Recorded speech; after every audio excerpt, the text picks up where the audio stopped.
এইভাবেই আমার স্বামী গিয়ে ওখানে গিয়ে থাকতে শুরু করলো। ও তেমন বাড়ি করে আসতো না, আমাদের খবর সেইভাবে নিত না। এখন শুধু ওর একটাই দাবি, ওকেই বাড়িতে তুলতে হবে, না হলে ও আর আমাদের মাঝে থাকবে না। ওকে বাড়িতে না তুললে ও নাকি আমাদের ভরণ পোষণ করবে না। এইভাবে কতদিন চলবে? আমরা তো পরিবারের লোকজন কম নয়। অবশেষে নিরুপায় হয়ে আমরা রাজি হয়ে যাই। আর যেহেতু ওদের রেজিস্ট্রি ম্যারেজ করা ছিল, তাই কোনো উপায় নেই। তারপর ওকে নিয়ে বাড়িতে আসে। মহিলাটির মোটামুটি অনেক পরিমাণের বয়স ছিল এবং দেখতেও খুবই কুৎসিত ছিল।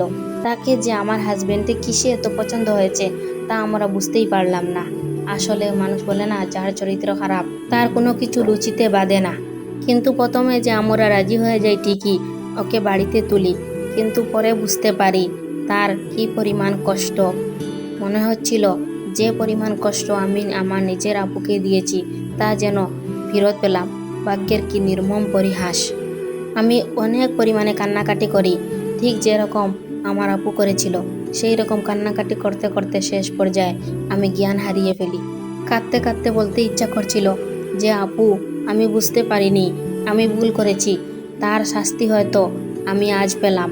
কিন্তু ও আসার পরে 1-2 মাস খুব সুন্দর মতো চললেও পরে বুঝতে পারি ও আমাদের দুই সতীনের উপর অনেক অত্যাচার করত।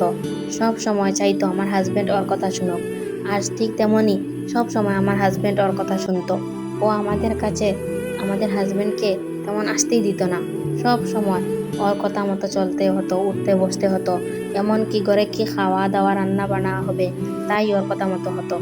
মনে হচ্ছিল অন্যের অনিষ্ট করলে তার ফল হয়তো ভোগ করতেই হয়।